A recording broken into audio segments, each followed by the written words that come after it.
La siguiente clase es presentada por Herramientas Discipulares, un aporte más para edificar lo eterno en nuestros días.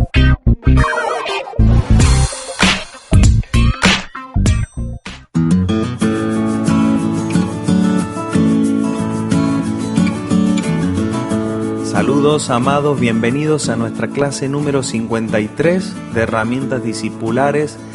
Esta sería la quinta clase en la que estamos trabajando sobre el tema del bautismo del Espíritu. Queremos arribar a un entendimiento de qué produce esto en nosotros, cuál es su función, cuál es su actividad.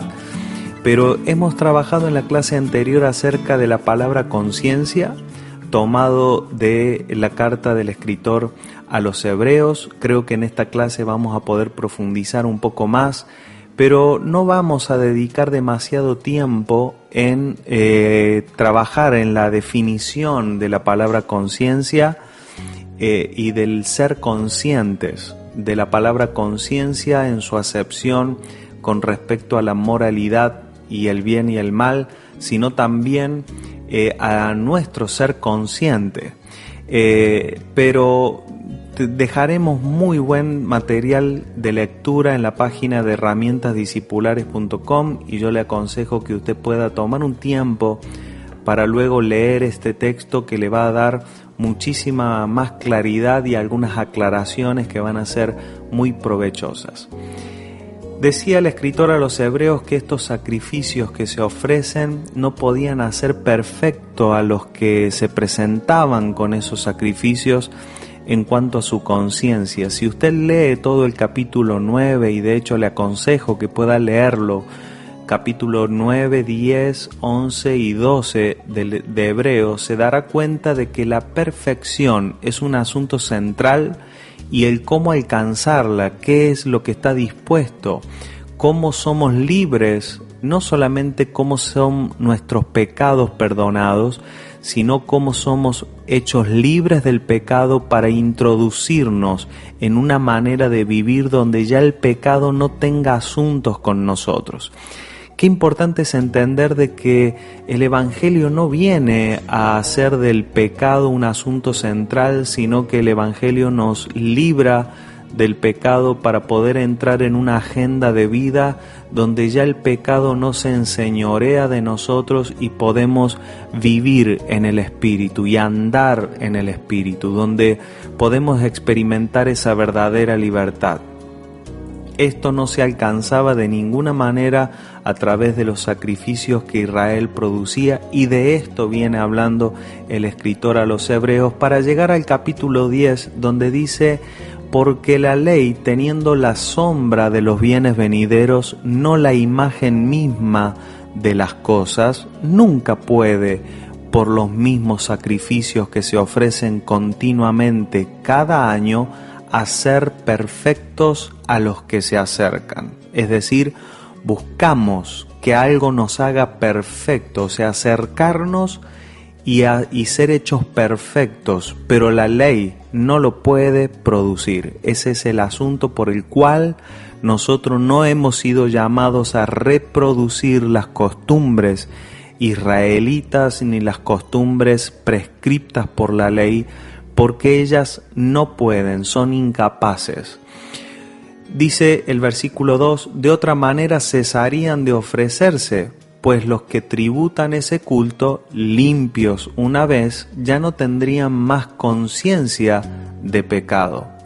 Pero en los sacrificios cada año se hace memoria de los pecados, porque la sangre de los toros y de los machos cabríos no puede quitar los pecados. Es decir, ese sacrificio solamente les permitía perpetuar una manera de vivir, porque de hecho el pecado, según la ley, los hacía indignos de permanecer en la nación que Dios había creado allí, haciéndoles libres de Egipto. Cuando la ley es entregada, decía que si alguien pecaba debía ser expulsado. y los sacrificios lo único que hacían es ayudarles a permanecer en una forma de vida. Pero todo esto era una actuación, todo esto era un anuncio de que vendría algo verdadero. No fue hasta sino en el sacrificio de Cristo donde nosotros recibimos ya no la sombra de lo que vendría, sino la imagen misma.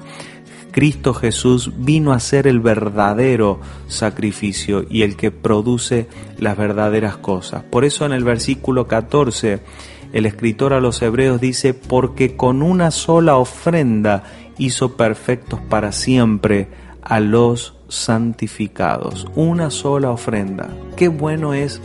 Vamos a quedarnos en este pensamiento en esta clase. Entender de que solo con una sola ofrenda se nos hizo perfectos.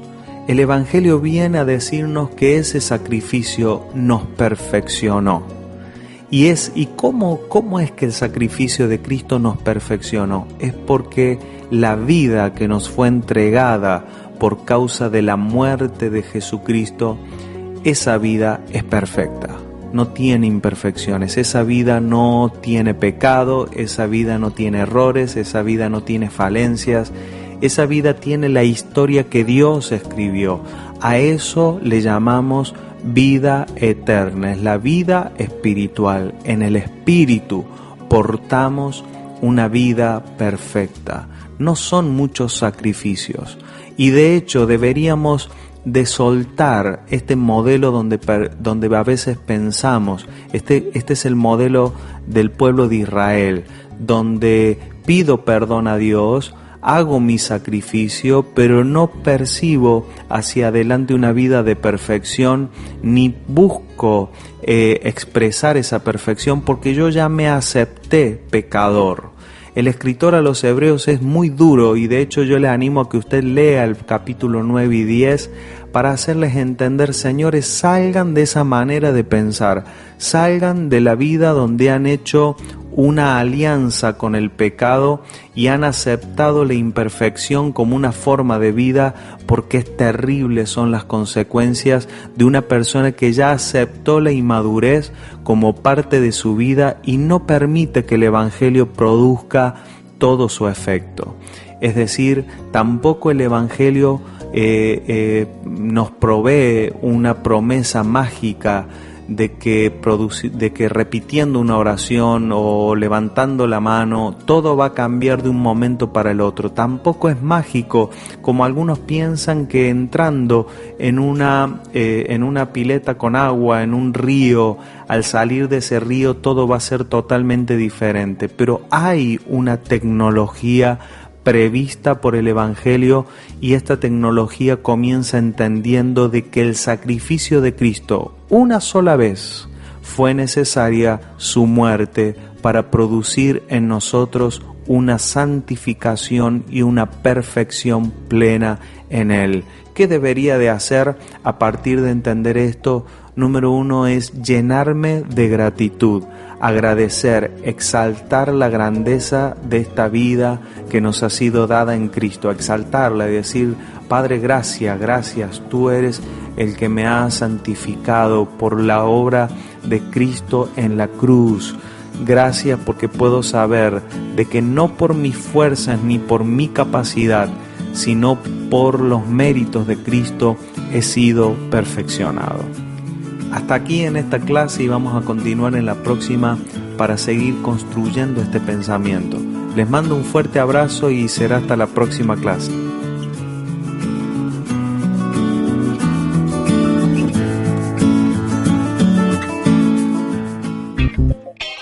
Puede comunicarse con nosotros a través de nuestra página web www.herramientasdiscipulares.com o vía mail a herramientasdiscipulares@gmail.com.